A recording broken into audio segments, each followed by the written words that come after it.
Mary, stop. Don't close that file. What? Why? I already saved it.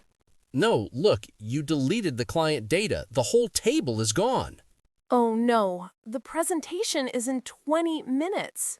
Press Ctrl+Z now, quick. Ctrl+Z? That's undo, right? Yes, press it. Keep pressing. Okay, once, twice. John, it's coming back. Yes, keep going. One more time. It's back. All the data is here again. Great. Now save it. Ctrl+S. Done. John, you saved me. I didn't know Ctrl+Z worked like that. It works many times, not just once. I always thought it only worked one step back. No, you can go back many steps. Very useful. Okay, I need to remember this. Thank you.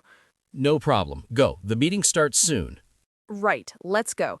And John, thank you, really. Next time, just don't delete the client table. Deal.